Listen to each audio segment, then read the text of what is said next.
Shalom Bapak Ibu Saudara yang terkasih di dalam nama Tuhan. Pada pagi hari ini saya memberikan judul renungan firman Tuhan adalah Masa Penuaian Jiwa-Jiwa. Firman Tuhan terambil dalam Kisah Para Rasul pasal yang ke-13 ayat 4 sampai dengan ayat yang ke-6. Demikian firman Tuhan. Oleh karena disuruh Roh Kudus, Barnabas dan Saulus berangkat ke Seleukia dan dari situ mereka berlayar ke Siprus.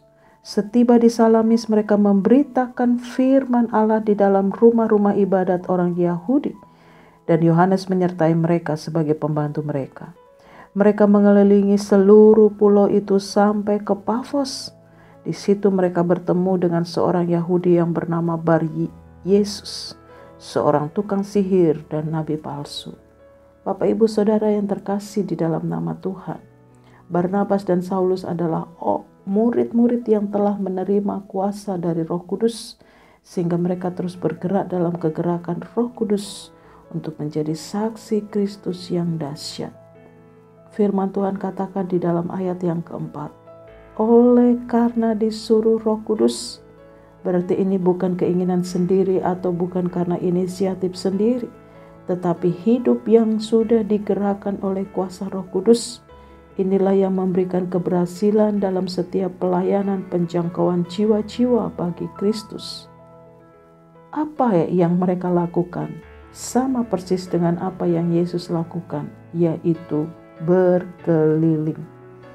Firman Tuhan katakan mereka berangkat ke Seleukia dan dari situ mereka berlayar ke Siprus. Setiba di Salamis mereka memberitakan firman Tuhan dalam rumah-rumah ibadat. Mereka juga mengelilingi seluruh pulau itu sampai ke Pafos.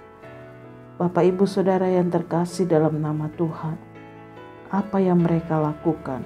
Ini yang membuat pintu-pintu terbuka dengan jiwa-jiwa, karena mereka berkeliling dengan semangat yang kuat, dengan keberanian untuk memberitakan Injil. Mereka tidak sembunyi-sembunyi, tetapi berterus terang menyatakan bahwa Yesus adalah Tuhan dan Juru Selamat bagi dunia. Mereka melihat setiap kesempatan adalah peluang emas untuk Injil disampaikan.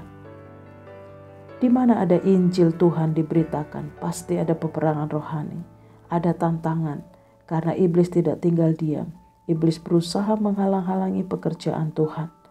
Tetapi jangan takut saudara, karena Roh Kudus yang menyuruh untuk pergi memberitakan Injil, maka Roh Kudus sendiri akan memperlengkapi, menguatkan, dan memberikan keberanian untuk bersaksi.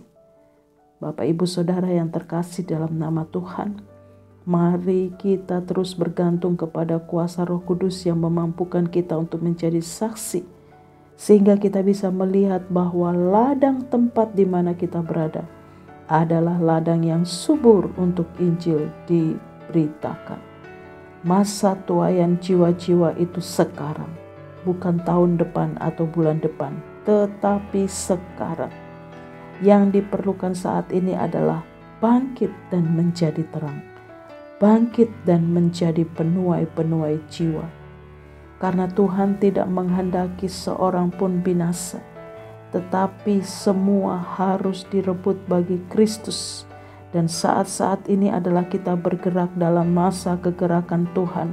Ini musim baru yang Tuhan berikan bagi gereja Tuhan, yaitu penuaian jiwa-jiwa. Inilah masa penuaian jiwa-jiwa dan pintu-pintu sedang terbuka. Ladang sudah menguning dan siap untuk dituai. Kemenangan demi kemenangan Tuhan akan berikan bagi setiap penuai jiwa yang terus bergerak dan bergerak menjangkau jiwa-jiwa. Apa yang dilakukan oleh Barnabas dan Saulus sehingga keselamatan terjadi kepada gubernur yang ada di wilayah itu, sehingga dia boleh percaya kepada Tuhan.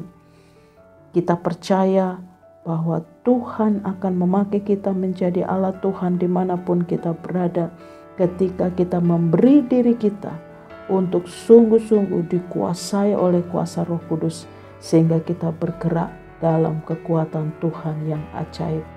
Bapak Ibu Saudara, jadilah penuai-penuai jiwa untuk masa-masa di mana Tuhan sedang membuka pintu-pintu penuaian jiwa yang besar bagi gerejanya. Dan Tuhan memberikan urapan yang besar bagi setiap kita. Tuhan Yesus memberkati kita untuk bergerak dalam penuaian jiwa-jiwa. Amin.